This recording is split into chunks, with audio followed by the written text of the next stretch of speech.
দীপাকের বাজে ভাষায় অপমান করায় সোনাকে ঠাটিয়ে চড় মেরে দীপার হারানো সম্মান ফিরিয়ে দিল চারু। আমরা এমনটা দেখতে পাব অনুরাগ এর ছোঁয়া ধারাবাহিকের পর্বগুলোতে। সূর্যের মতো চারু ও বিয়ে করতে চায় না, সেটা সে স্পষ্ট করে জানিয়ে দেয় সূর্যকে। সে সূর্যক শক্ত করে জানিয়ে দেয় যে সে কোনভাবেই এই বিয়ে করবে না, অলি যতই চাক না কেন। তবে চারু যখন বিগ বং এ যায় তখন সূর্য চারুর মা বাবাকে নিতে এয়ারপোর্টে যায়, কিন্তু এয়ারপোর্ট থেকে ফিরে এসে জানায় যে চারুর মা বাবা আর বেঁচে নেই, কারণ যে প্লেনে চারুর বাবা মা আসছিল সেই প্লেনটা ক্র্যাশ করেছে। প্লেনে থাকা লোকজন কেউ আর বেঁচে নেই। চারু খুব ভেঙে পড়ে খবর শুনে। তারপর চারুকে সুস্থ করার জন্য দীপা আর সূর্য দুজনেই চারুকে নিয়ে সূর্যর বাড়িতে যায়। চারুকে ঘুম পাড়িয়ে দিয়ে দীপা আর সূর্য পাশাপাশি বসে এবং দীপা সূর্যকে বলে চারুর হাতটা শক্ত করে ধরতে, কারণ চারু তাদের জন্য অনেক কিছু করেছে, এমনকি সোনাক্ষীও সে খুব ভালোবাসে, তাই চারুর পাশে থাকতে। কিন্তু সূর্য দীপাকে আঁকড়ে ধরে, দীপাকে জড়িয়ে ধরে এবং সূর্য যে দীপাকে চায় সেটা তাকে বুঝিয়ে দেয়।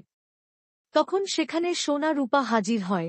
তবে রূপা বাবার বিয়ে হবে এটা জানতে পেরে খুব কষ্ট পেয়ে বাড়ি থেকে বেরিয়ে যায়। অন্যদিকে সোনা বাবা মাকে একসাথে দেখে প্রচণ্ড ক্ষেপে যায়। চিৎকার করে সোনা বলতে থাকে, তুমি চারুকে আড়াল করে এখানে মায়ের সাথে আছো।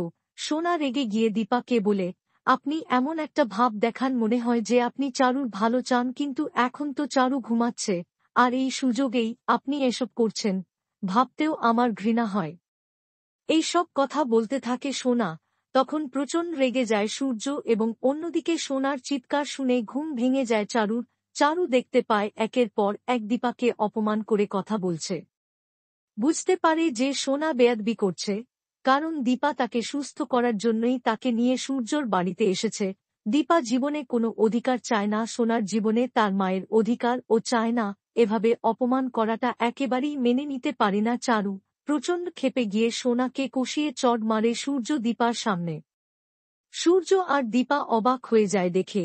সোনা অবাক হয়ে যায়। সোনা বলে, চারু তুমি আমাকে মারলে?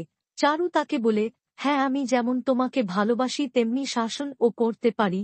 তুমি একের পর এক তোমার মাকে বাজে কথা বলে যাচ্ছ। তুমি ভুলে যাচ্ছ তোমার মা তোমার বাবার স্ত্রী, তারপরও তুমি তাকে নিয়ে বাজে কথা বলছো।